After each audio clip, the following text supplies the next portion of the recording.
Bom dia, meus irmãos.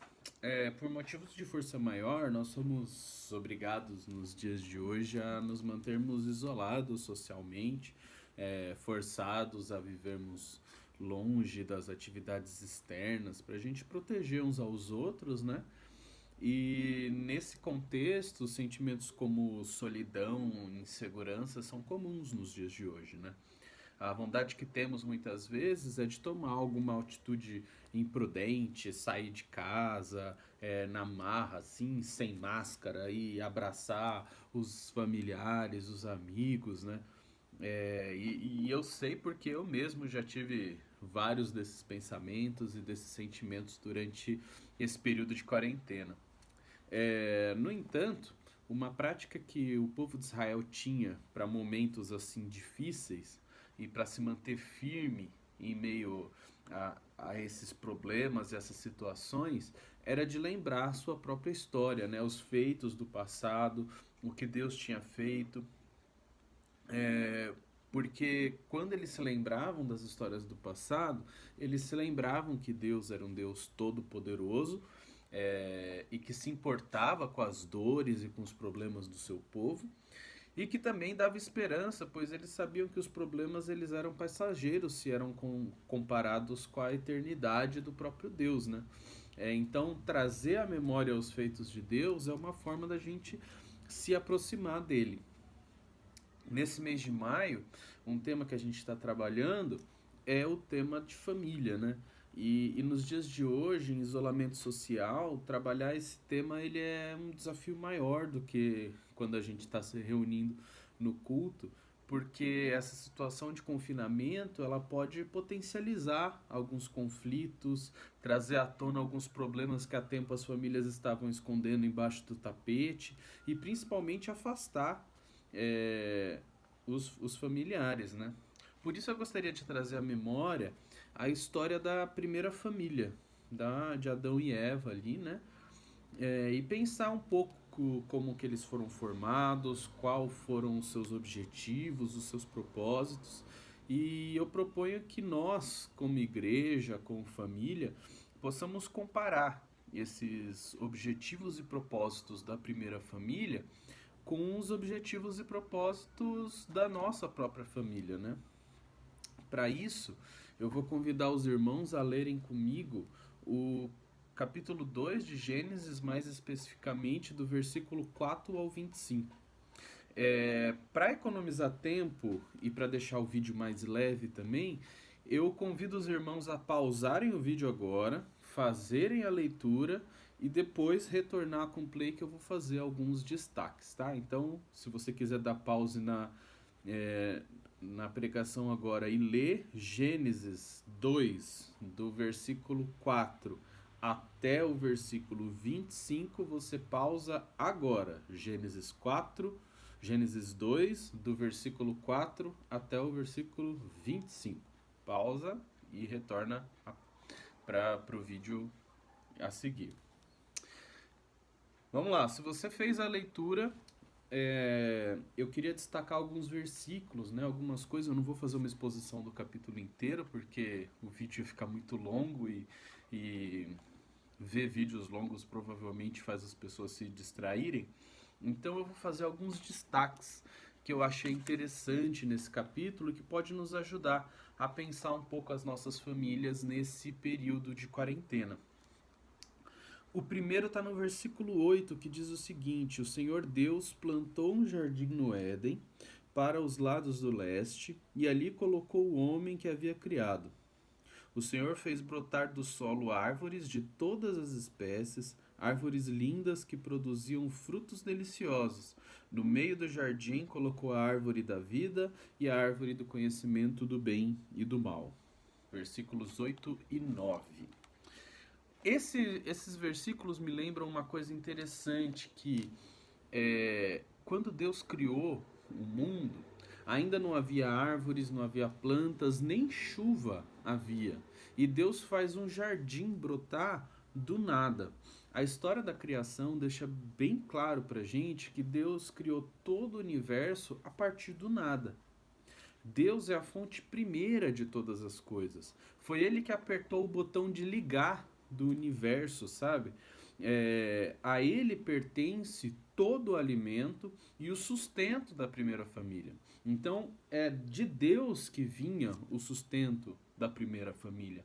Quem plantou e sustentou o Jardim do Éden foi o próprio Deus. Não foi o esforço incansável do homem, não era a força do braço da mulher, mas quem criou, quem sustentou o Jardim do Éden era o próprio Deus. Isso nos faz lembrar que Deus é quem mantém e sustenta todo mundo. Por isso, como Jesus falou no Sermão do Monte, nós não devemos estar ansiosos por aquilo que a gente vai comer, aquilo que a gente vai beber, aquilo que a gente vai vestir, exatamente porque é Deus quem nos sustenta. Não somos nós mesmos, não é só pela nossa força, não é só pelo quanto você trabalha esforçado, não é só pelo quanto de falta de trabalho. Isso não vai determinar o teu sustento, porque quem sustenta é Deus. Outra coisa que esse texto me faz lembrar é que se tudo pertence a Deus e não ao nosso esforço, eu não posso reter as minhas próprias posses. Se no meu, se no, na, nas minhas gavetas, se no meu armário está sobrando alimento e eu vejo que meu irmão passa necessidade, é minha obrigação, como alguém que cuida daquilo que Deus dá, como alguém que cuida daquilo que Deus provê, de prover para o meu irmão. Então, o fato de Deus criar todas as coisas nos põe duas verdades que se complementam. A primeira é que Deus é quem sustenta, é Deus quem dá o sustento para mim, para minha família, para eu poder ter o alimento na minha casa, mas também é Deus quem dá o alimento que sobra na minha despensa. E se esse alimento sobra na minha despensa, é minha responsabilidade passar esse alimento para quem não tem o que comer. Então isso é muito interessante e é uma responsabilidade que a gente tem como cristão nos dias de hoje, porque a gente está vendo que por conta dessa pandemia, dessa situação de isolamento social que é necessária, nós precisamos ficar em casa, nós não temos como ficar saindo toda hora, porque é perigoso, porque você faz o vírus circular, porque você aumenta mais esse período em que a gente vai ficar em isolamento social. Então, se nós somos obrigados a passar por esse isolamento social, nós também, como cristãos, como pessoas que sabemos dos propósitos de Deus para a humanidade, nós devemos compartilhar aquilo que nós temos com aquelas pessoas que não possuem. No versículo 15 ao versículo 18, eu vou ler para os irmãos, diz o seguinte: O Senhor Deus colocou o homem no jardim do Éden para cultivá-lo e tomar conta dele. Mas o Senhor lhe ordenou: coma à vontade dos frutos de todas as árvores do jardim, exceto da árvore do conhecimento do bem e do mal. Se você comer desse fruto, com certeza morrerá. E o Senhor Deus disse: não é bom que o homem esteja sozinho. Farei alguém que o ajude e o complete. Deus põe o homem no jardim com objetivos, com propósitos e com expectativas. Toda a criação de Deus foi perfeita, mas faltava a cereja do bolo, o ser que seria responsável pela manutenção do jardim, de cuidar das plantas, dos animais, de colocar tudo em ordem, de transmitir o cuidado de Deus para toda a criação. Esse mesmo ser, ele deveria prestar culto a Deus através do cuidado que ele teria com o jardim. Então, Adão, toda vez que cuidava do jardim, que regava uma planta que estava seca, que cuidava de um animal que porventura se machucasse, ele estava prestando culto a Deus porque ele estava cuidando daquilo que Deus tinha feito.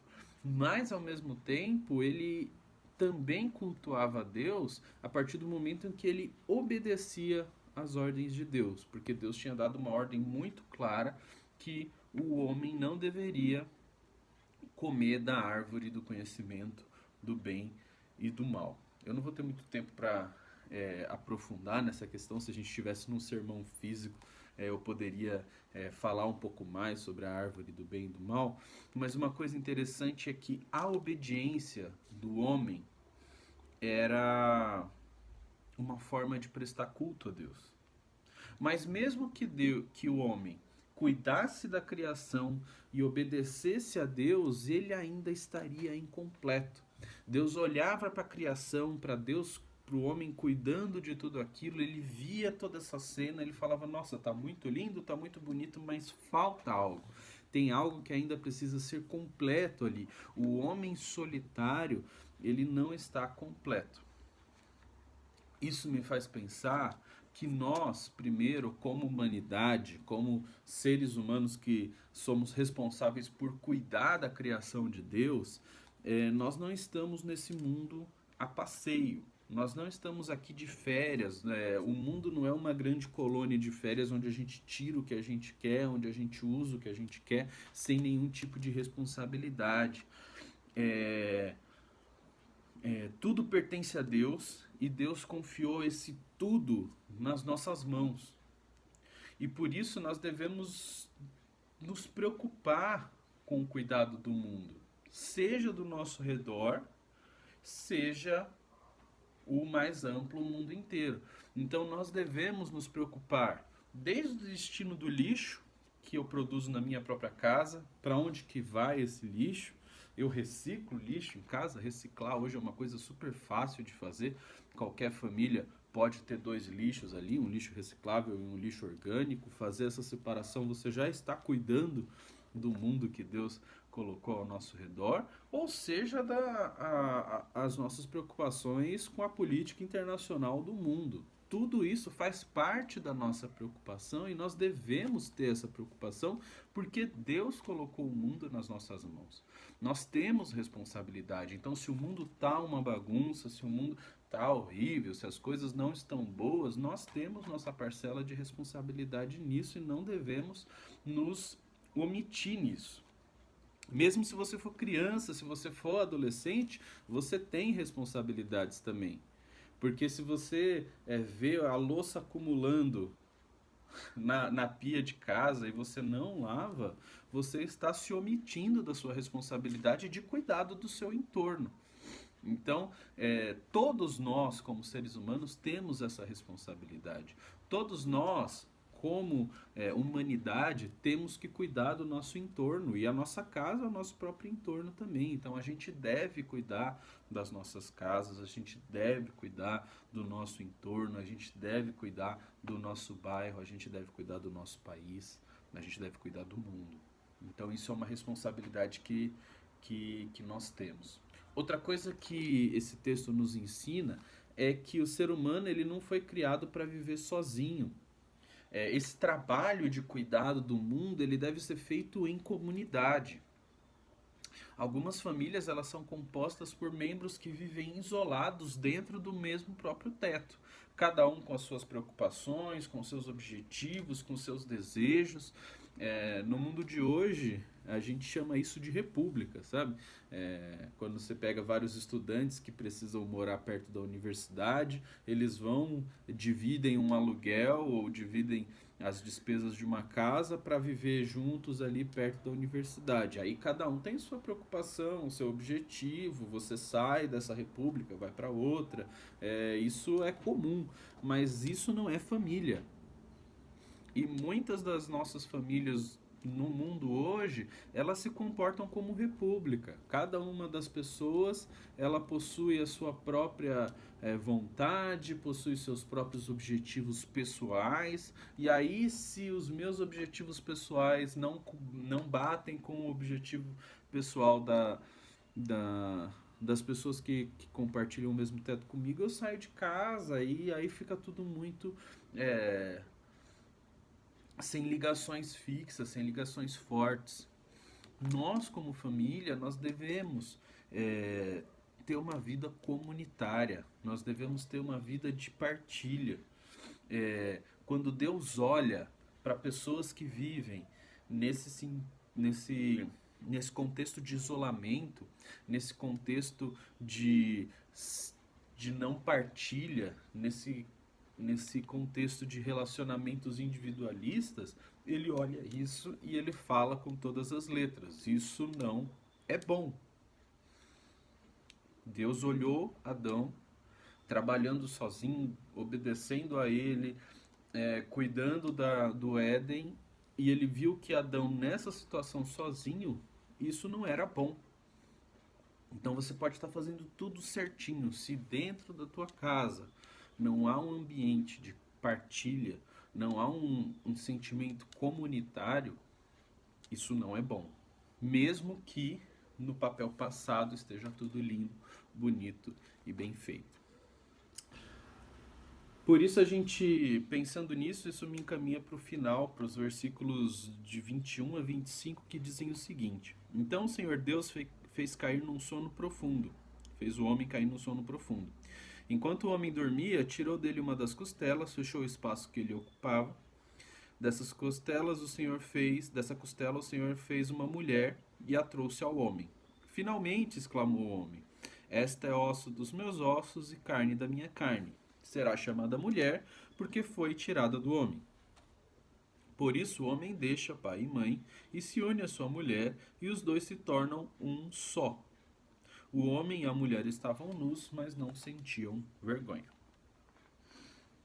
Quando Deus cria a mulher, a criação ficou perfeita. O jardim do Éden se completa e só se torna completo quando a mulher é criada.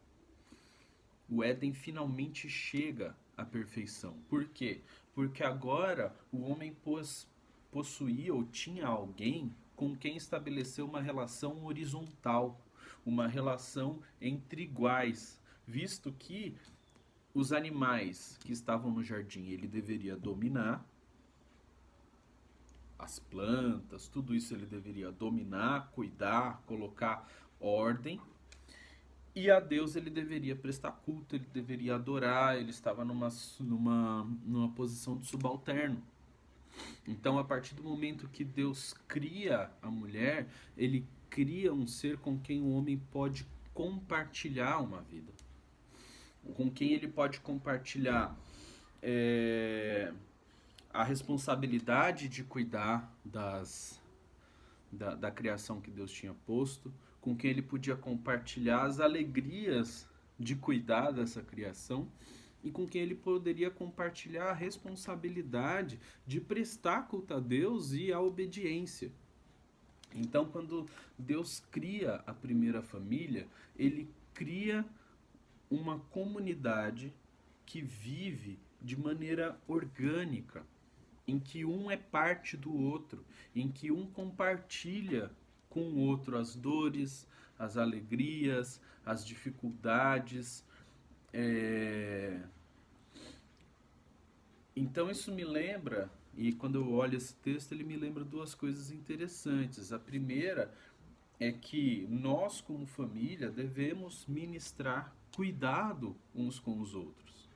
Então, a partir do momento em que eu tenho pessoas que vivem comigo numa relação em que essa pessoa compartilha um mesmo teto, compartilha uma mesma relação comigo, essa pessoa ela deve ser cuidada. Então, as famílias hoje elas devem ser espaços de cuidado uns com os outros.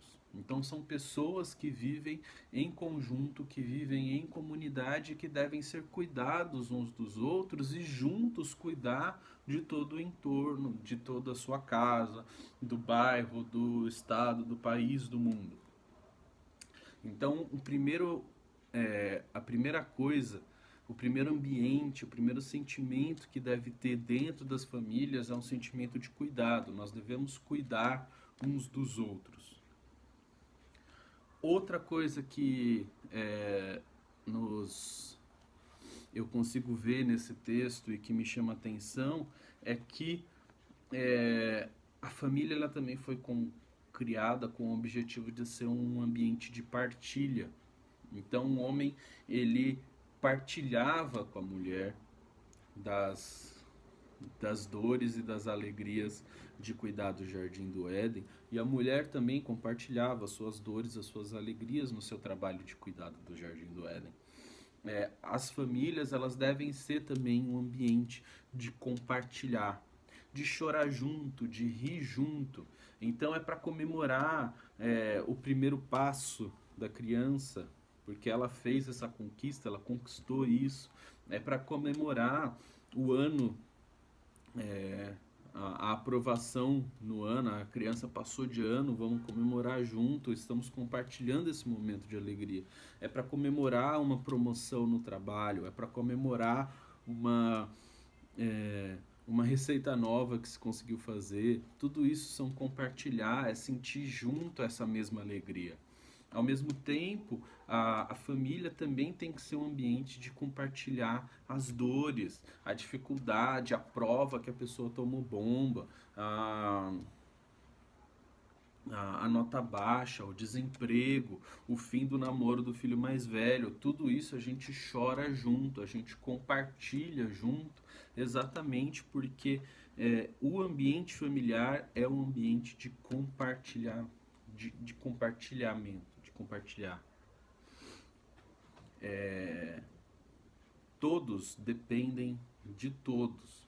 Somos uma única carne. Era isso, essa ideia de se tornar uma só carne, essa ideia de se tornar um único organismo, de se tornar uma única célula viva ali, e que dessa célula viva vão sair outras, vai dar frutos, vão se gerar filhos, por exemplo.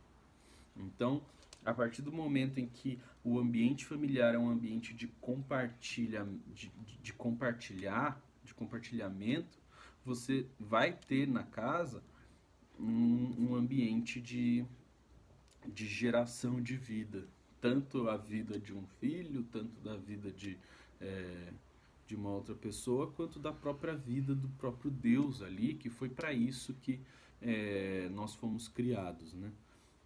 Porque fomos criados à imagem do próprio Deus, que é uma comunidade que vive como uma única pessoa, que é 3 pessoas convivendo numa única pessoa. Então, do mesmo jeito que a Trindade vive em unidade, nós como família devemos viver em unidade também. Amém? Vamos orar juntos? Senhor Deus, meu Pai, eu te agradeço pela tua palavra, agradeço por tudo que o Senhor tem feito por nós. Peço que o Senhor nos abençoe, abençoe as nossas famílias, transforme as nossas famílias de acordo com aquilo que o Senhor nos criou para ser.